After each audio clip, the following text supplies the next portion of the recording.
Hi, my name is Dr. Campbell, and today I want to talk about how can the United States mayors improve race relations.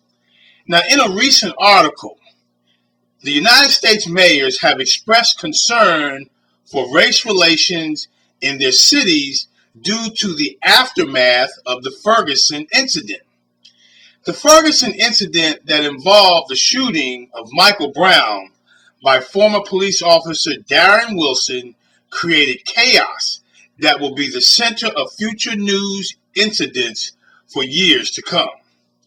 United States mayors will need to utilize a self-organizing process that improves race relations between the local police and the community. Now, according to this article, and the title of this article is U.S. Mayors Concerned About Race Relations 1 year after Ferguson unrest.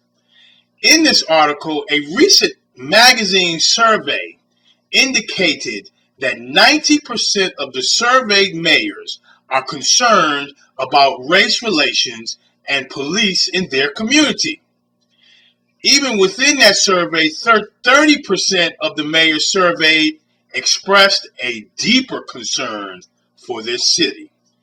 Even though the survey represented a sizable amount of Democrats, the survey represented a large cross-sections of cities according to size, political traditions, and geographic locations. A majority of the surveyed mayors also indicated that their police departments do not represent the racial demographics in their city, while 13% indicated that the racial demographics were completely different. Many mayors are concerned because the lack of unification between their police force and the community is racially polarized, which continues to contribute to race relation problems. The cities that have the most problems have a predominantly white police force and a majority black community. Mayors will have to utilize a transitional model that improves race relations between their police personnel and the community that they are sworn to serve.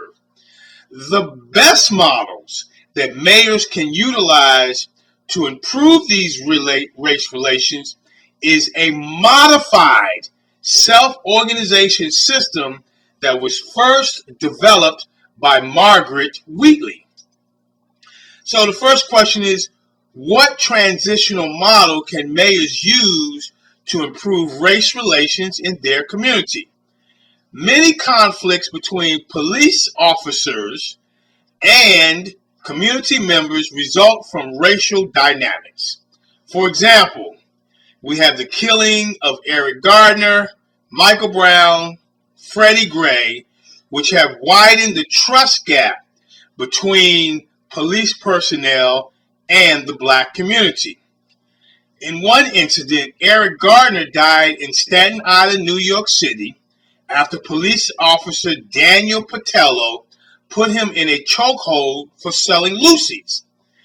The killing resulted in at least 50 nationwide demonstrations. And on July 13, 2015, the city of New York paid the Eric Garner family $5.9 million as an out-of-court settlement. In another incident, Michael Brown was killed on August 9, 2014 by then white Ferguson, Missouri police officer Darren Wilson. On November 24, 2014, a grand jury decided not to indict Darren Wilson. On March 4, 2015, the United States Department of Justice cleared Wilson of any civil rights violations and eventually ascertained that Darren Wilson shot Michael Brown in self-defense. Finally, Freddie Gray sustained fatal injuries while in the custody of Baltimore police officers. On April 12, 2015, a 25-year-old black American man was arrested for possession of an illegal switchblade. During transportation in a police van, Freddie Gray fell into a coma and was taken to a trauma center. Gray died on April 19, 2015 of injuries to his spinal cord. On April 21st, 2015, 6 Baltimore police officers were temporarily suspended with pay for the Freddie Gray death pending the result of criminal charges. Since the racial dynamics causes cultural and power-related conflicts between the police personnel and the mayor, it is best to utilize a self-referenced, self-organizing system. You see, poor management related to racial conflicts can lead to infighting and a destructive power struggle. If a mayor requires police officers to submit to his or her commands, police personnel become defensive and develop characteristics consistent with organizational malaise and defensive routines that are counterproductive to improving race relations. Implementing a self-knowledge, self-organizing system can take place without defensive routines that embarrass, upset, or threaten police personnel. Using self-knowledge, self-organizing system will also focus on the racial relations problem by empowering police personnel, which will consequently empower community members.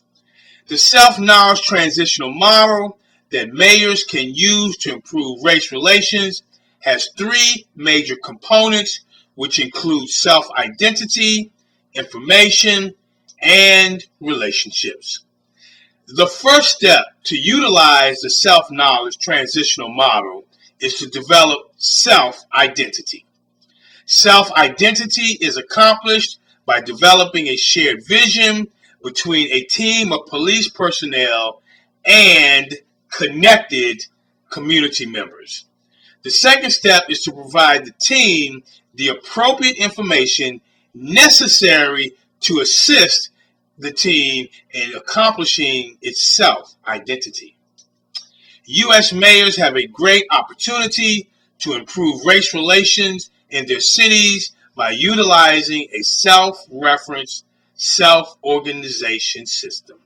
This is Dr. Campbell. You can read about this article on my website, as well as other information at www.positiveracialrelationships.com.